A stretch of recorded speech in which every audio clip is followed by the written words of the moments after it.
So what happened in the world of John this week? Nothing. I've been writing nothing news. whatsoever.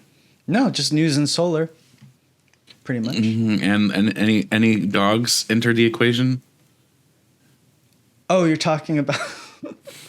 Why is that a big deal? Because it looks horrible, my guy. So I guess I don't know why we're talking about this. I was at a New Year's party and I walked into a friend's house and a dog of a certain breed decided to walk up to me and take a big chonk out of my leg.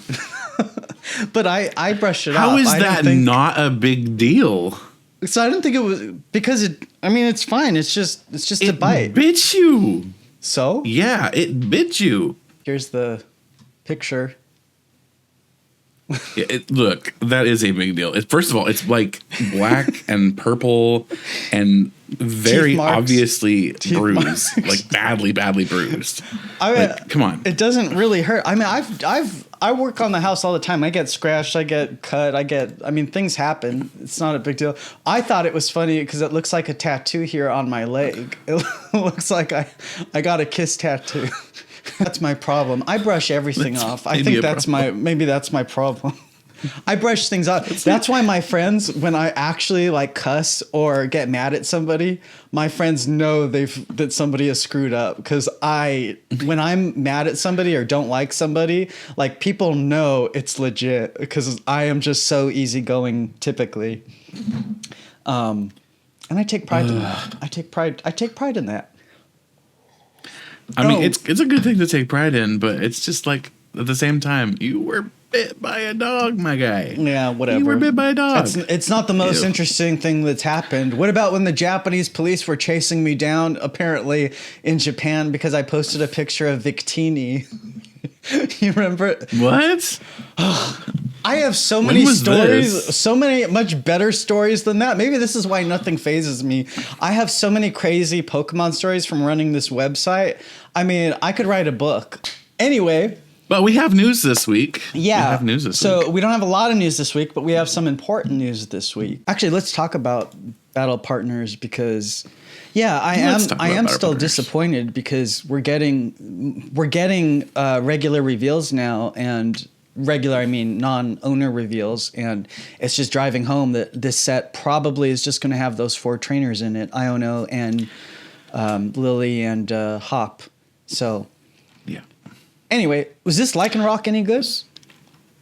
The Lycanrock is niche. It might be a fun casual thing to play with. I don't know if it'll actually be competitive ever. But let's talk about it.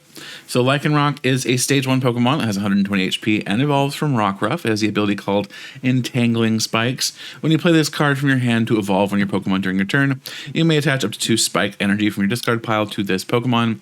And then it has the attack Grabbing Fangs for triple colorless. It does 40 plus damage.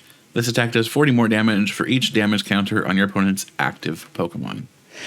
Oh my God, I just realized I posted this New Year's night almost right before the dog bit me. Oh my God, I did not realize that. When we asked what the dog doing, we know exactly what it was doing. Oh my God, I should have seen that as a sign because it grabbed me with its fangs. Wow. Jeez. I should have looked to the, they say tarot cards are, it's all made up obviously, but I should have looked to the Pokemon cards to see what my future was going to be that night. All right, and we have Spike Energy is kind of cool though. Spike Energy. By the way, these were revealed in Chinese, cool. So these were not Japanese reveals, and they haven't been revealed in Japan yet. Yeah, not yet. Spike Energy says, while attached to a Pokemon, this card provides 1 colorless energy. If the Pokemon this card is attached to is in the active spot and is damaged by an attack from an opponent's Pokemon, even if it's knocked out, put 2 damage counters on the attacking Pokemon. So if you've been around for a while, you might remember Horror Psychic Energy. It came out in Rebel Clash, I believe. It was played a lot with Dragapult VMAX. This is basically the same idea, but for colorless Pokemon. So you get hit into, they take a couple damage counters. It's actually not a bad energy. It'll just be kind of a trick to see which deck or decks this actually ends up finding its home into. Obviously, Lycanrock is designed to play it. Its ability works with this card specifically, but whether or not Lycanrock actually sees any play, I don't think it's going to be tied to this. It's Lycanrock. It's just an easy way for it to accelerate energy. Yeah. It's got pretty artwork. That's my contribution. It does have pretty artwork. That's my contribution to this news story. All right, and then we had, Shuppet and Banette. Yes.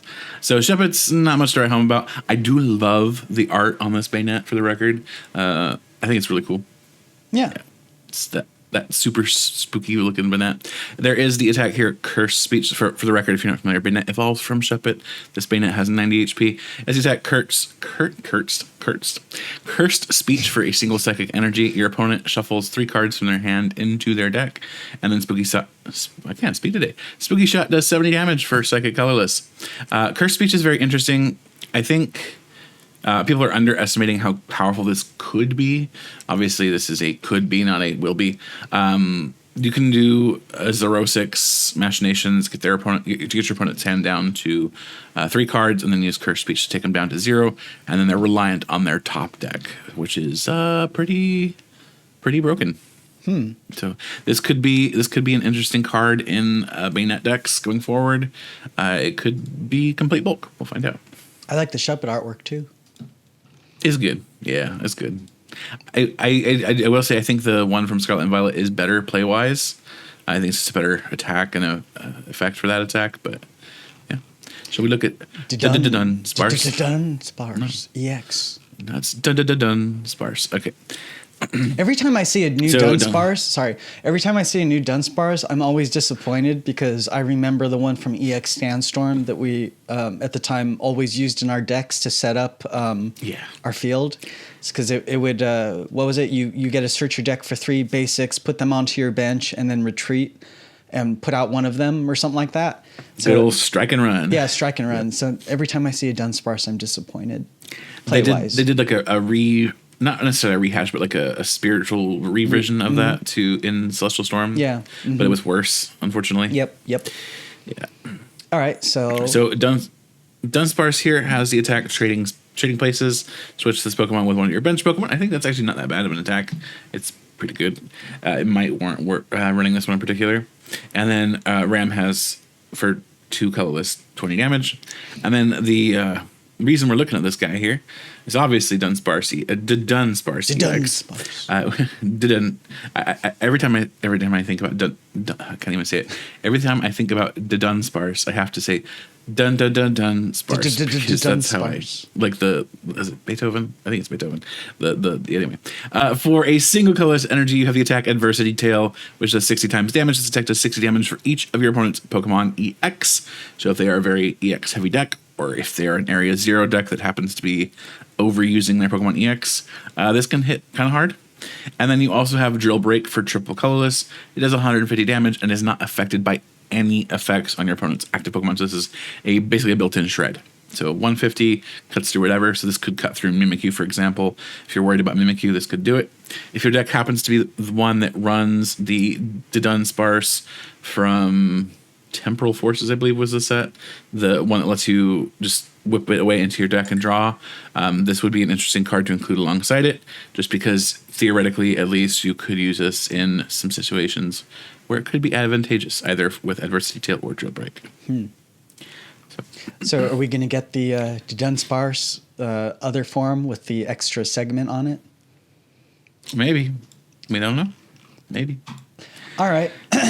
Now let's get into the big news of the week. We now have the full set list for Prismatic Evolutions and the full analysis of the set. I saw it, I don't know, maybe I'm taking it too personally. I saw a couple of comments saying like, this is a poorly written story. And I'm like, how is this poorly written? I like broke down everything you want to know. So I don't know if people just aren't reading it or something and they don't have the patience to read it. I don't know. But I'd be very curious to see how I did not write this well. Weird. So Prismatic Evolutions has 131 cards in its main set and 49 secret rares for a total of 180 cards. So the main set list is, again, 131 cards, half of them are reprints from the last year. The other 45%-ish are new cards from Terrestrial Festival EX and EX Starter Deck Generations. We're getting all of the new cards from Terrestrial Festival EX in this set and its products, but we're only getting around 40 of the 90 new cards from the decks. The cards from those decks will be in presumably March's Journey Together or turned into promos. There are, as we talked about in previous weeks, 3 reverse holo sets for Prismatic Evolutions, 114 regular reverse holos, 67 Pokeball reverse holos, and 67 Master Ball reverse holos. All 67 regular Pokemon in the set have Pokeball and Master Ball reverse holos, just like the Japanese set, which meant it doesn't include Pokemon EX, Trainers, and Energy. It's only Pokemon you can catch because it's a Pokeball, so it's only Pokemon besides the EXs. And the news here is that they're going to feature the texture and shattered glass layer like the Japanese cards. We were a little worried that maybe the English set wouldn't have those, but it will. They have the texture just like the Japanese set. Obviously, the texture will be different because it's always different. English always gets its own texture treatment. So it won't be as brilliant as the Japanese texture, but it'll be there. As I said before, there's 114 regular reverse holos in the set. EXs and ace specs are obviously excluded. As usual, it's the reverse holo that has the type in the background, as you can see here. But making our set extra special this time, the basic energy can also be reverse holos. They're only the sheen reverse holos, meaning they don't have any other extra effects. They're just, shiny. And this is technically a 4th reverse holo style for this set, but it's only for the basic energy. As usual, each booster pack has 2 reverse holo slots, so most of the time you're going to pull those regular reverse holos in them. The ace spec card is still in the first reverse holo slot. But if you're lucky, you'll pull a Pokeball reverse holo in the first slot. Much rarer is a Master Ball reverse holo in the second slot. With this seeding, it's possible to pull both a Pokeball and Master Ball reverse holo from the same pack.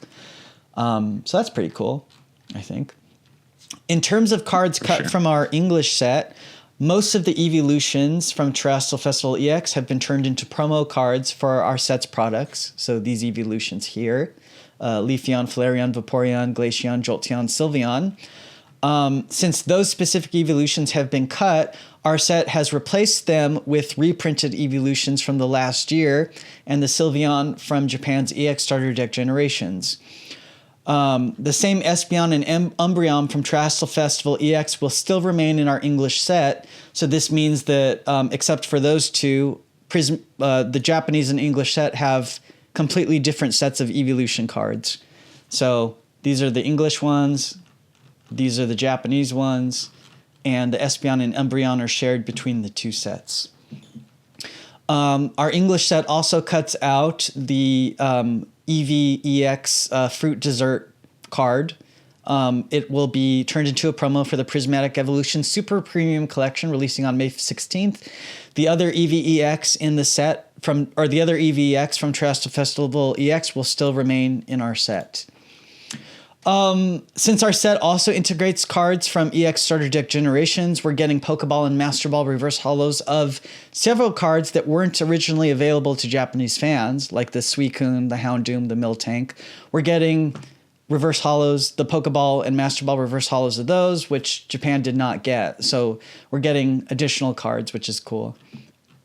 This set also features the most EX cards of any English set ever released, 55 total. Prismatic Evolutions products will start to release on January 17th, which is in 2 weeks. More products will release until as late as September 2025. I mean, it's more or less what we expected it to be. Mm-hmm. It's a hodgepodge set for the end of the year. It didn't quite hodgepodge exactly the way I think most of us would have expected, but it's still a hodgepodge set. Yep. It just has more reprints than we would have expected in it. Yeah, half of the main set is reprints. I think part of the discussion around why they cut so many of the cards from the EX starter decks from Generations is kind of an interesting one to look at. And I think we mentioned this last week. Can't remember for sure. But it may be that because they cut about half of the cards from those decks, which is not a small amount.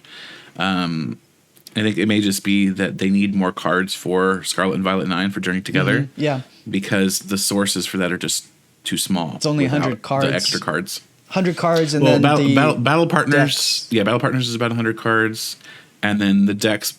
My guess, based on the past, probably have somewhere between 25 and 30 new cards between the two decks. Marnie and Steven. That's 130 cards. We're talking That's about the way Marnie too and Steven small. decks. Yes, we are. So that's just too small for a set, especially for a main set. So sealing, what was it, 50-ish, 50 cards from the starter decks, I think it makes it so that it's like 180, 190, depending on what the actual number was. And that makes it more in line with like a regular set. Yeah. So that's why they're doing that. I'm still just disappointed our English set is going to probably only feature 6 trainers. But we'll see. We'll see. Maybe they'll Here, ramp I was up. thinking you were gonna. Huh? Sorry. Here I was thinking you were express disappointment for Prismatic Evolutions, and I was like, finally we agree on something. Well, but Prismatic Evolutions is what we expected. I'm really there's It is. nothing too surprising here. I mean, it's cool. We it's- didn't know we were getting the reverse holo basic energy, so that's something a little bit cool. We knew we were going to get most of the evolutions cut. It was a question if the Espeon and Umbreon were also going to be cut, but they weren't. So you can still get this exact Umbreon in Master Ball and Pokeball Reverse Holo. But other than that, nothing too surprising. I mean, this next news story we're going to get to about Prismatic Evolutions pretty much sums up why I'm also not excited about this set. And I mean, I talked about before too with Prismatic Evolutions. I'm most excited personally for the Cosmos Holofoil versions of the Evolutions. Yeah. That's what I'm excited about. I'm excited for these promo products here because I love Cosmos Holofoil cards. It takes me back to, I might want to get like maybe some of the Pokeball Reverse Holos, maybe. And then it would be nice to get like the Evolution EXs, the special illustration rares, but I'm not going to be heartbroken over it if I don't. I probably won't because I'm not going to buy that many packs. And as we're going to get to in this next news story, it's going to be hard to buy the packs. So so this set I'm pretty fine with mostly skipping. But that's just me. If you're somebody who wants to collect the set, feel free. I mean, that's the power of Pokemon, is that we can all make our own choices and set our own collecting goals. So let's get to this next news story, which was the big one of the week. Prismatic Evolution's demand is higher than the supply. Allocations have been severely cut to local stores. So I basically, for this news story, interviewed a shop owner whose sentiments echoed what I was hearing from other shop owners. So I kind of used him as an example of what a lot of people have been saying. So I'm going to read the story. Your local Pokemon stores are in pain. Despite TPCI printing a similar amount of Prismatic Evolutions as previous holiday sets, many local stores have been forced to limit or even cancel customer pre-orders. By our polling, meaning I talked to some stores, an average U.S. store is receiving less than 10 to 15% of what they requested to buy from distributors. Why is the average store not getting enough Prismatic Evolutions product? I spoke to Ben DeGuyer, owner of Player One Services in Maryland, one of the largest Pokemon stores in the U.S. His sentiments echoed what I heard from other stores. And he said, I think a large part of the issue is that stores who do not normally order Pokemon are requesting to buy this set from distributors. Think small bookstores, tabletop game stores, and other TCG-adjacent stores. And he frequently speaks to Pokemon's distributors, so he's a little more knowledgeable than your average store owner because he has one of the largest stores and talks to multiple distributors all the time. His store is also over 20 years old, so he has a very strong relationship with them and knows what's going on. So then he continued saying, this means, because a lot of stores are ordering product that would not normally order it, this means there is nowhere near enough product to go around. Distributors are still giving loyal Pokemon stores a higher percentage of the supply, such as his store, but the actual amount of product a store received is diluted because so many other stores want the product. And I asked him, like, well, why can't the distributors just like only give the product to loyal Pokemon stores? Like, why can't they just cut out all these stores that have never, cared about Pokemon before? And then he told me strategically, distributors want to give the product to as many stores as possible to retain as many accounts as possible. He told me it's never a good idea for distributors to cut out those kinds of people because it just sours their relationship with those stores. So then, as a result of distributors giving this product to every store that wants it, local Pokemon stores have been blindsided by low allocations. And he went on to say, if a Pokemon store requests something like 100 Elite Trainer boxes for this set, for example, then the distributor might say they are only allowed to buy 15. This is even if the store is well established in the card community and consistently spends a lot of money on Pokemon's products. Then he went on to say, I don't think a lot of Pokemon stores thought it was going to be this bad. Thankfully, thankfully my store anticipated the allocations would be brutal for this set, so we only allotted a modest amount to pre-orders. We will sell most of our product in shop. If you are a newer store that kept pre-orders open before you found out how much you were going to receive, you likely ran out of pre-orders and had to cancel them. So then I asked him, well, why didn't TPCI anticipate the demand for the set? Like, shouldn't they have crunched the numbers and, printed the set into oblivion? Because there's obviously the demand for it. And then he kind of said, one could argue TPCI should have foreseen the set was going to be more popular than other sets and attempted to print more of it than other sets. But I think they are already printing at capacity, and they simply need more lead time or additional printing facilities to satisfy the demand. And this is kind of what I expected logically, so his answer didn't surprise me. Pokemon wouldn't just leave money on the table. If people want to buy the product, they're going to print a lot of it. So there's probably we're assuming that they're not incompetent, which I don't think, I don't think Pokemon is. They tend to make correct decisions when it comes to the card game, and they have the numbers and they crunch the numbers. So I think the obvious explanation is they're at capacity. They are printing these cards as early and with as many factories as possible, and the demand is just outpacing the supply. That's all there is to it. They wouldn't be leaving money on the table So I think we can probably agree that this is what's happening. And I think a lot of people that read this news story kind of overlooked this paragraph here. They're like, well, why isn't Pokemon just printing a lot? And we're like, well, logically, they probably are printing everything that they can. And don't forget, they have other sets coming up too, like Journey Together. And, they're running these printers constantly. And that's why they bought Millennium Print Group 2 years ago. They bought all of their factories so that they could print, that they could exclusively use their factories to print Pokemon, because those factories also printed Magic and other card games. And they've also, I never posted a story about this, but I know this to be true, they opened a bunch more printing factories in Europe to take care of the European demand as well. Pokemon historically has printed the European sets here and then shipped them overseas, but they're alleviating a lot of that now by printing more in Europe now. So Pokemon, I'm pretty sure, is doing what they can, but maybe they're going to have to buy more factories. I don't know. They have access to the sales numbers, so I'm sure they're doing the best they can, logically, because they want to make money and they want to make as much as possible, as any business does. So I'm sure they're strategically doing all of this correctly. So it's just that the demand is outpacing, presumably, what they can print. So what about the big box retailers? From what we know, it appears that Target, Walmart, and Best Buy will all receive their typical allotment of Prismatic Evolutions. However, and this is a big however, the product may be cleared out by scalpers before fans can even set their eyes on it. That's what I wrote in the story.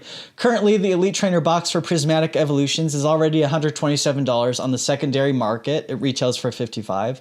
So this is pretty much 3 times the initial price. The set hasn't even released yet. So the Blooming Waters Premium Collection for $151, which was last year's holiday set, just released early at some Costco stores. The product may be the last chance to buy 151 booster packs at retail, but as you can see here at one Costco, the product was gone within minutes, and this is pretty much the average experience that we're hearing about online, that as you can see here. This product is being cleared out. The moment it's getting put out there, people are grabbing cases of it. They're not even getting just like 3 or 4. They're grabbing as much of it as they can to resell it, because there are scalpers out there that pay close attention to when the stores stock these product and then go and try to clear it out. We saw the same thing with the 151 mini tins last month, as you can see right here. People just grabbing whole cases of it, knocking it down, making a big mess at the stores, trampling over it. This is the sad reality of Pokemon right now. This is what's probably going to happen with Prismatic Evolutions at big box retailers as well. And my concern, which is what I wrote in the story here, is that if this becomes a trend over time, it could discourage children and other fans from trying to collect Pokemon. I mean, if you read the comments on PokeBeach, you already know interest in this year's owner's Pokemon sets are off the charts, like the upcoming Team Rocket set. I mean, I remember as a kid that my parents would take me to the stores to get the packs. Like when Fossil first came out, it was my chance to finish the original generation of Pokemon, and I was excited to go to the store. And my parents drove me around to maybe 2 or 3 stores at the mall or Target or whatever to find the packs, but they didn't want to drive me around all day looking for these packs. Like, no parent wants to do that. So I am really concerned that kids are going to be discouraged from collecting Pokemon if they can't find the product on release day, if they can't find the products at stores, if these nasty adults, and let's be clear, let's be very objective about this. These are very nasty people, these scalpers. They are trying to make a quick buck, and it's scummy. In any industry, it's scummy. So these nasty adults are taking away the product from fans that actually want to enjoy it, and from kids who want to open it. And it's really sad. And I just wish that Pokemon or the distributors of the stores or whoever would put some kind of limitation in place to prevent this from happening. I mean, but I know that they probably can't really do anything about it, because the scalpers will just call in more family members, or they'll go outside, walk back in. I don't know. They're going to find a way around it. So this is just the sad reality that we're dealing with. And I'm just worried that over time, this is going to hurt people from wanting to collect it, especially kids. I mean, they do have the Pocket app if they want an easy Pokemon TCG experience. But like I've said before in previous episodes, you're just missing the social interaction of the real card game. You're missing going to League. You're missing going to tournaments, traveling with your friends, collecting cards, trading cards. The power of Pokemon is in the social aspect of it. So I'm just worried that kids are going to miss out on that because of these nasty adults. So then the store owner I was talking to said, it is unhealthy for card collectors and players if you cannot get access to a set at release. 2025 should be a fun and explosive time for all aspects of Pokemon, and everyone deserves access to play and collect. We all love Pokemon, but a better balance is needed for the long-term stability of this hobby. You know, it's necessary to get the message out that this is what is happening, and so that it gets hopefully more addressed, or it becomes a more visible issue.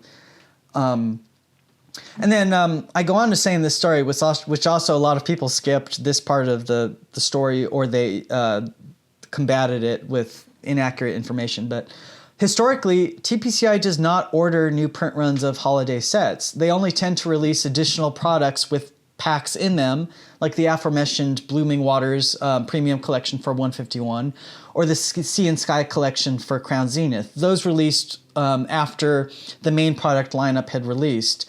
But I want to make it clear, and I want to say definitively once and for all, TPCI historically does not order new prints of holiday sets. So the booster bundles, the Elite Trainer box, there's only one print wave of those, and that's it. Now, I know what some of you are thinking. You're going to argue and say, well, I just saw last week at my Walmart or at my Target that they had the 151 bundles in stock. Or I saw an Elite Trainer box in stock. And this is, a year and a half after the set has released.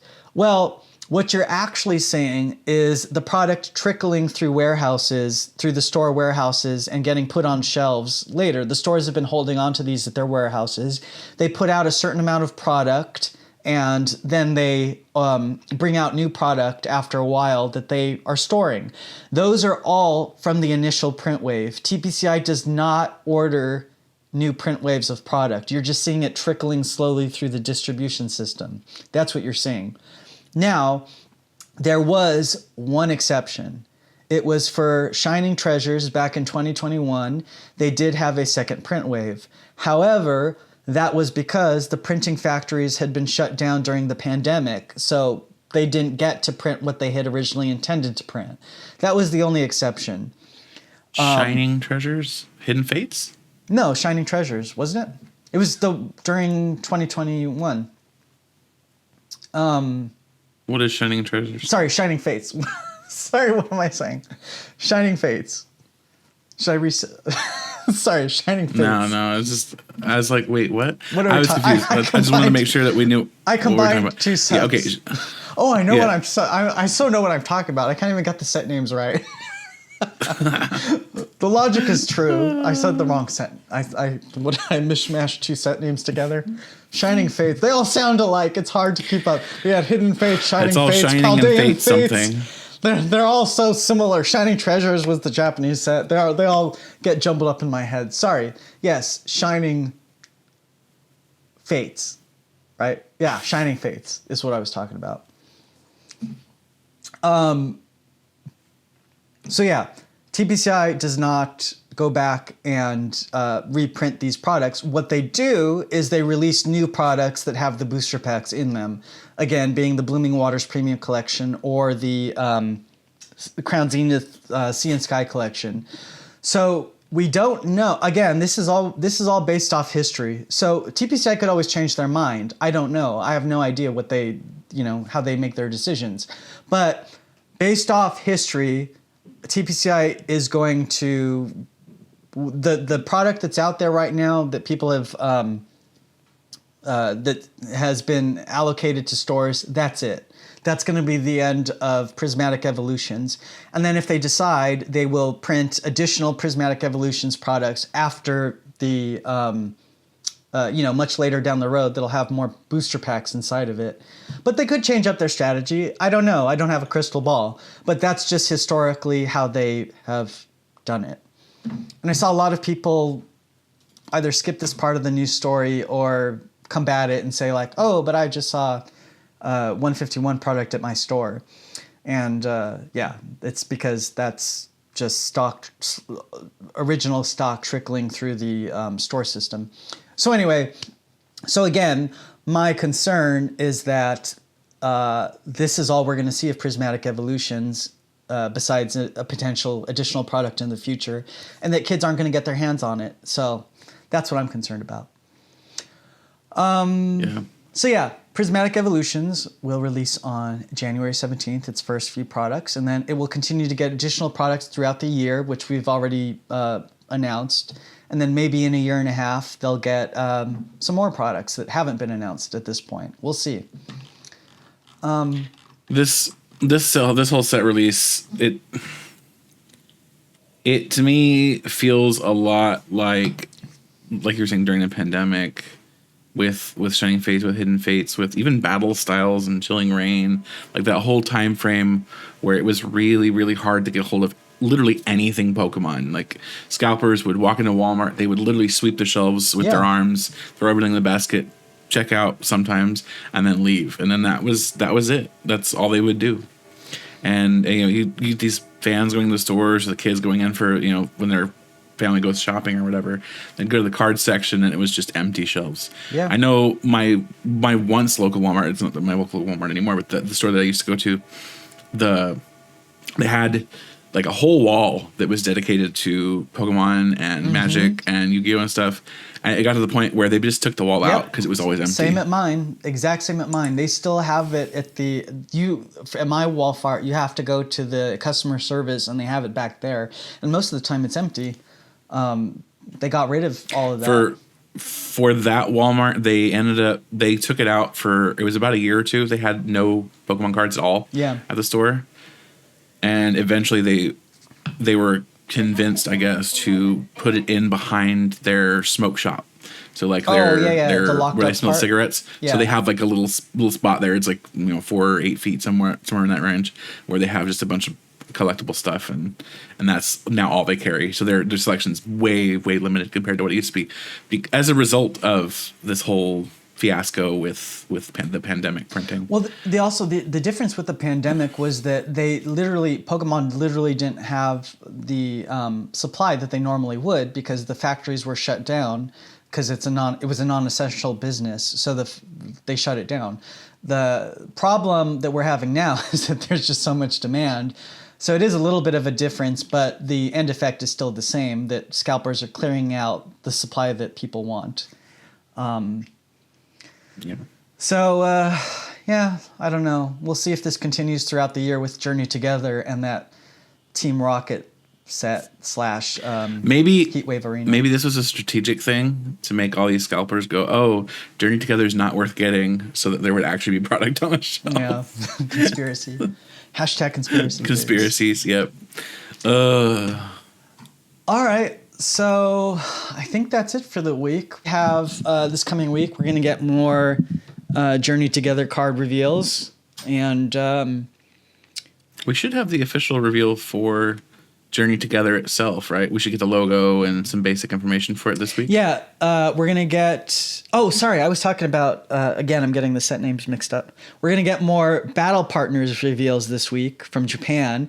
And then, yes, we will get we will get the Journey Together Pokemon Center reveal this week based off past patterns. Anytime we say something, by the way, it's with an asterisk because, we don't have a crystal ball. We're just going off past patterns, but we should be getting the reveal of it this week.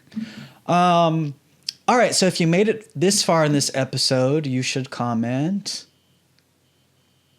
I'm leaving it up to you to pick. Jinx. How funny. I was just talking to my friend about Jinx. Jinx. Yeah, one of the worst James Bond girls in the Die Another Day. Jinx. Halle Berry. She plays Jinx. She plays a spy named Jinx in the movie, and her acting is so bad. She goes, "Take that, bitch." Her acting is so bad. I haven't seen that movie, so I don't know how bad it was. Usually Halle Berry is decent. I know, but she's bad in that movie because James Bond the movies tend to have like a lot of like cheesy puns in it. They love doing like word plays, and she just can't do those lines at all. Can't deliver them. Yeah, so she's just horrible at that kind of stuff. That wasn't really a funny line, but she was just bad at it. But I was marathoning the James Bond movies on Pluto TV over the holidays, and then they moved them to Amazon Prime, so now I'm watching them again on Amazon Prime. It's like my background show that keeps me that gives me company. Well, I work all day on these news stories that people say a couple people said I badly wrote. Screw you people.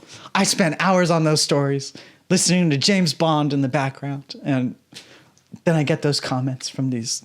They're gonna just be like, "Oh, well, it's because you were listening to James Bond in the background." Maybe you wrote them badly. Maybe you were channeling Halle Berry. Yeah.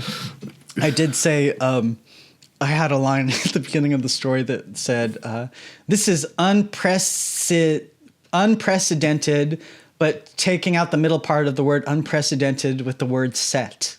So unprecedented. And then I took it out because I was like, no. And I think that was because I was watching James Bond and the bad puns were getting into my head. Well, I'm trying to think of what are some of the bad puns they have in that. It's almost as bad as it works for Pokemon, at least. Like the Pokemon anime always did like funny puns in the 4Kids days. Samson Oak. Samson Oak. in the Sun and Moon anime. Uh-huh. Oh Lord, he was notorious for the worst. Yeah, puns. but under TPCI, their jokes and puns are like bad, but like actually 4Kids put a lot more effort into their scripts, and their puns were so much better and their jokes were so much better. Like I remember there was a Johto episode where Brock is crushing on a girl and she's standing on a cliff and they walk There's up. only one episode. Oh no! I'm setting the scene. They're walking up to a cliff and there's a pretty girl on it, and he goes, "This is perfect. That cliff is the perfect spot for our first meeting." That's what Brock says, and then Misty pops in and she goes, "Yeah, as soon as she sees you, she can jump right off." I think TPCI doesn't let that kind of a dark aspect humor, the dark humor like that hit their. Well, that's also the translation. times changing because like they could get away with the 90s was a different time and early 2000s.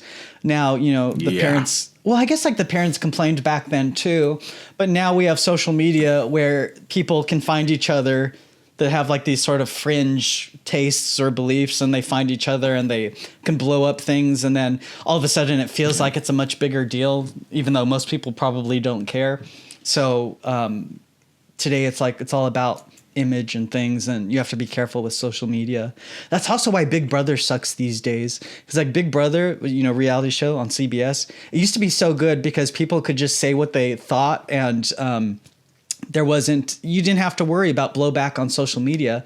But now Big Brother is just so lame because people are always worried like people are going to take something out of context and put it on Twitter, and then anyway, I'm rambling, blah blah blah blah blah.